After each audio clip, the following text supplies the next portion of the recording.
You know, when the Buddha got enlightened, his reaction was, nobody's going to understand this. Nobody's going to accept this. This is too wild. This is too far from people's ordinary way of looking at things. But actually, he didn't give up, and we're not going to either. So we're going to continue getting confused. Okay, so hold on. What's going on there? Hold on. That's better. Okay, so one thing to be aware of when you're meditating at this level, is the difference between what's called Namshe and Yeshe. So, what are they? They're two different ways of knowing.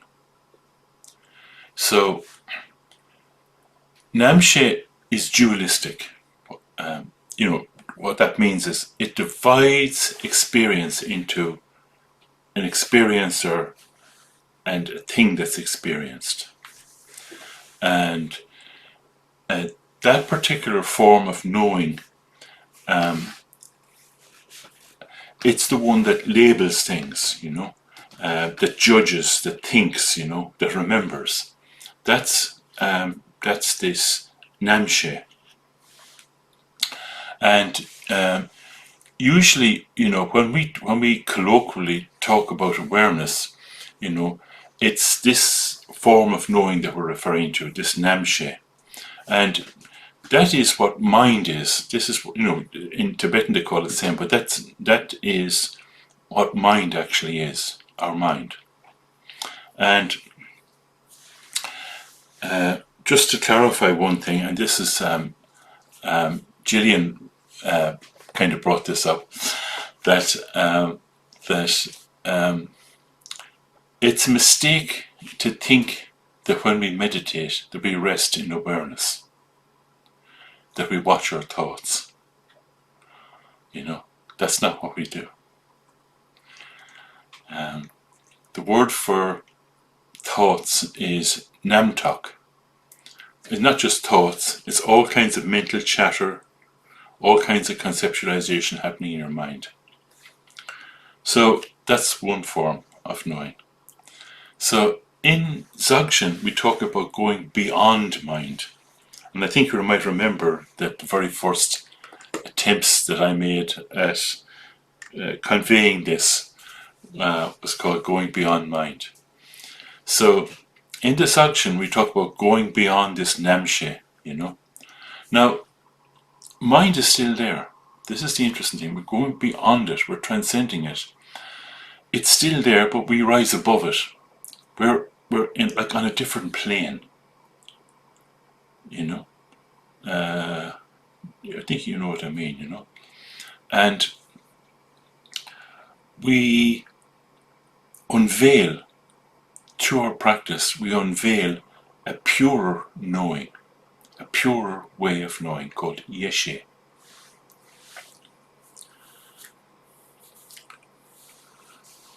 So what do? It's basically about resting in this deeper knowing. Now, you could translate it as wisdom. This Yeshe frequently is, I think, as wisdom, And wisdom is quite different from judging, Wisdom is not fixated, whereas judging is.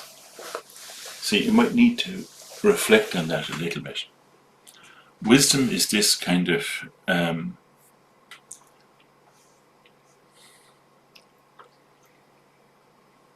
pure way of knowing. It's directly cognizant of reality, not through concepts. It's directly cognizant of reality. And it's non-dual. It's direct. It's direct experience. It's a simple form of knowing, beyond judgment. So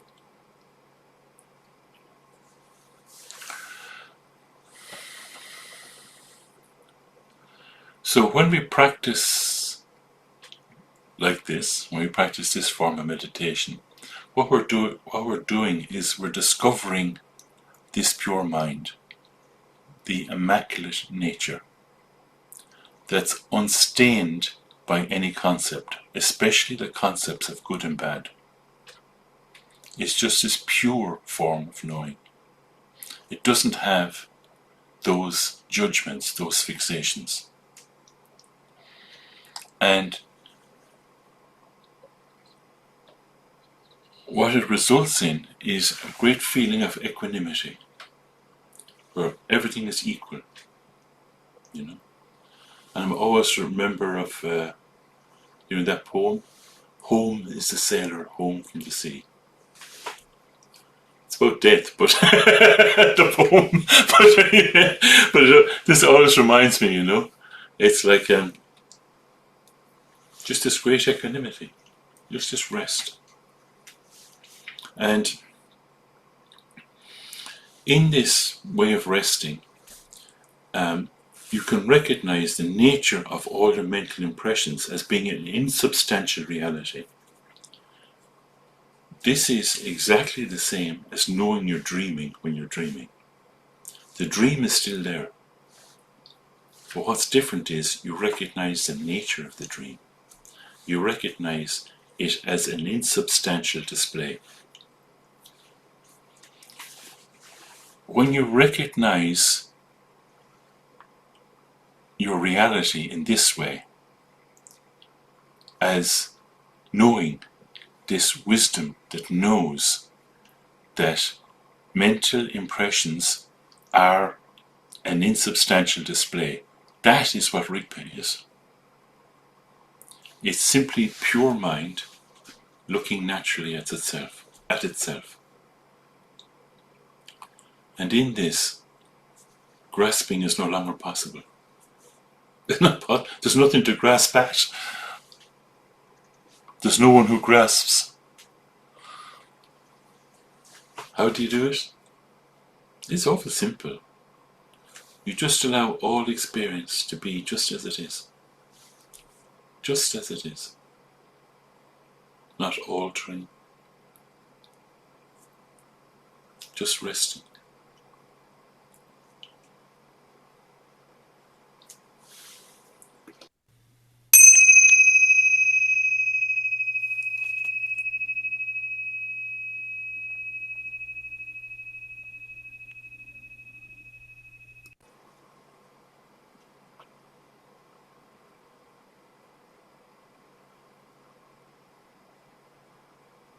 There's no struggle to get in this state.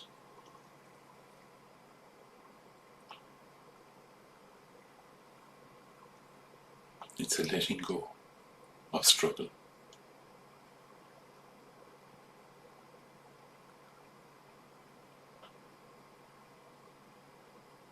It's effortless.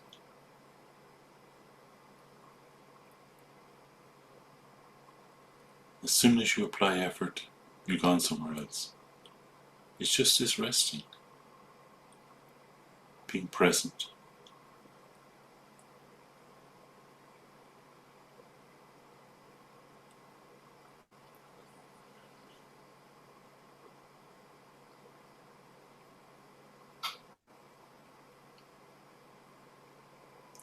But when we say that you recognize the mental impressions as being an insubstantial display, it's not that you're labeling it like that.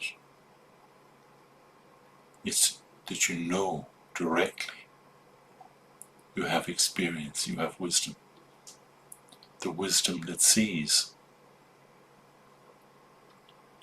all experience as insubstantial display, rising above, transcending, grasping.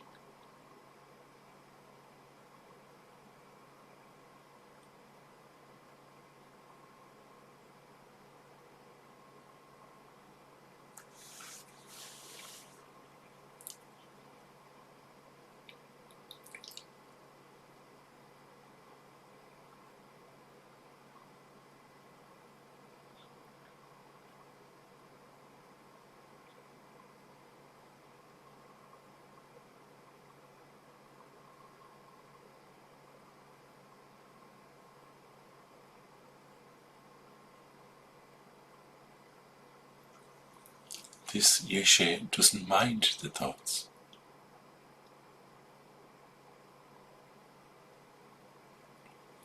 Doesn't care about them. It's not dismissing them. It's just knowing that they are an insubstantial display. And that means you can rest.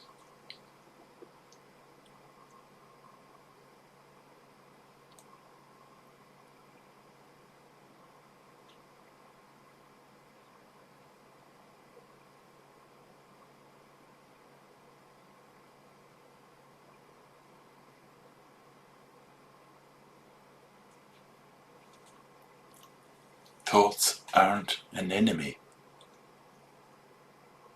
They are an insubstantial display. They're not an enemy.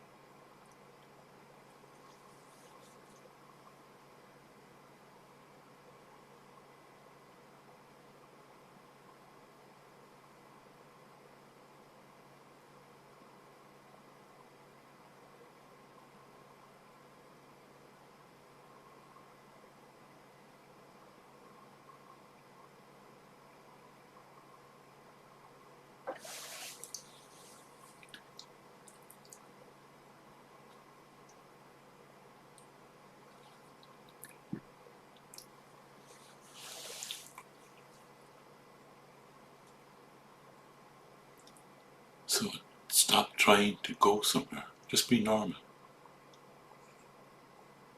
There's nothing wrong.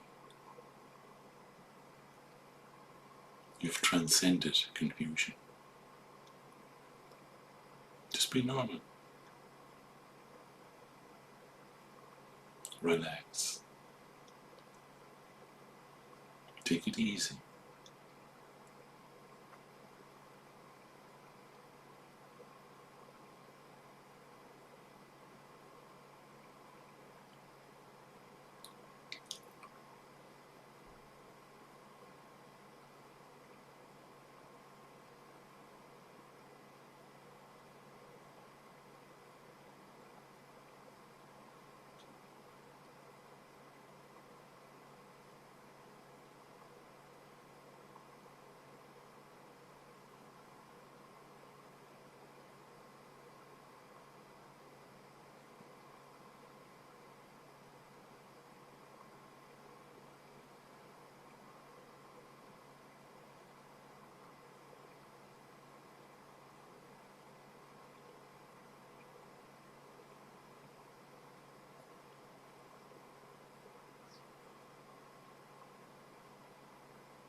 No matter how distracted you are, you never leave this knowing.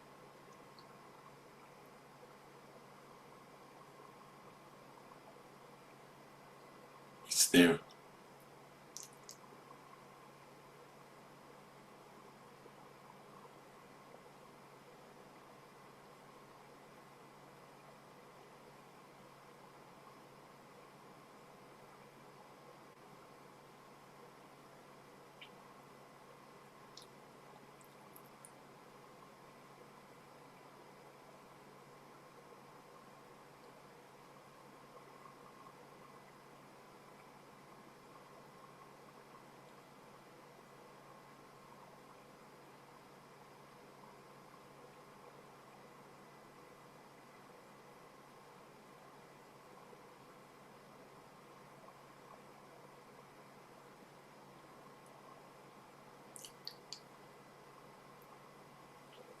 This way of being is not sustained by effort.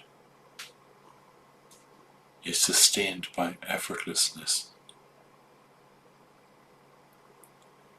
By knowing that the display is insubstantial. Rest.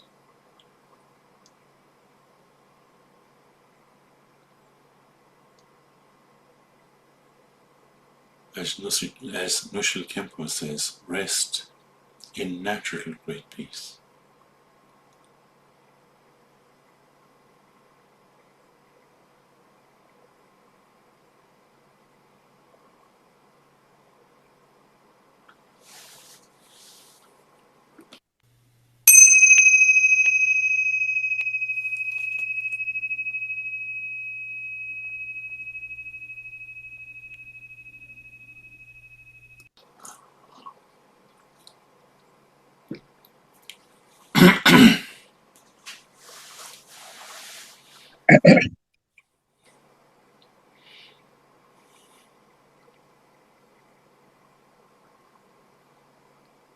I hope that was useful. Um, uh, it's coming on Christmas. There's a lot of shopping to be done. So, please, if you've got better things to do, please. I'll hang on a little bit. I am kind of curious to know how you found that. But okay.